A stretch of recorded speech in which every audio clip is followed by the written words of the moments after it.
يا كلام ربي يا إفكادو.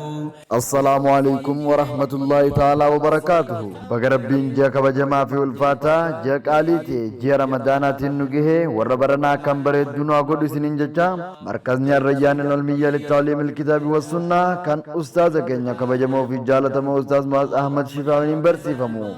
بقى جمدن بقى جمني سنين جاك شرط أرجمام في جريني سيني waggaa tokko guutuudhaaf garee sooshaal miidiyaa Zoom irratti barattoota isaa barsiisaa kan ture markaza Rayyaanil Olmiyyaa Littaawilimil Ilkitaabii Wasunnaan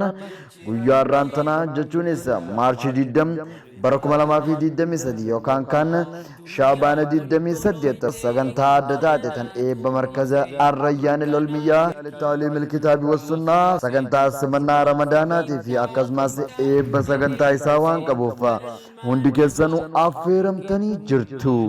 Maarree sagantaa kanarrattis ustaazonni kabajamoo fi jaalatamoo ta'an kanneen garaagaraa kan irratti argaman yommuu ta'u isaan keessaas ustaaz Mu'aaz Miftah, ustaaz Kadir markazul Hayaatirraa, ustaaz Ariifuu markaza Hidaayaarraa, ustaaz Sofiyaa Muhammad markaza Abubakar Siddiq irraa akkasumas markazoota garaagaraa kanneen akka Fawzaddaariinii fi kanneen birootis irratti ni argamu.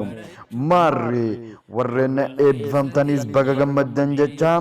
مركز الرجال العلمية للتعليم الكتاب والسنة كان ردي هندي كسانو أرجمتني ببرتو تكنات استولشني سكنتا عدتات تندوائي دام فاهمتي أكسماس غرسوتا غرغراتين دوالمتي ولا لولي أدى أداك أبتي سنف يا چاجر تو كان ردي ساير مانو يرونيس أكا بيا كيساتي وكان أكيتو بياتي غلغل كيسا ساتي لمرتي أكا ساتي سعودي عربياتي ساتي سديتي في ولا كادا غيان غيومارا غيا ويتتا galgala keessaa hundi keessanuu affeeramtanii jirtu. يا كلام ربي يا إفكادو جيرو في جريني سيني قنبريدو جج ربي هند تالا والقرآن أهل الله.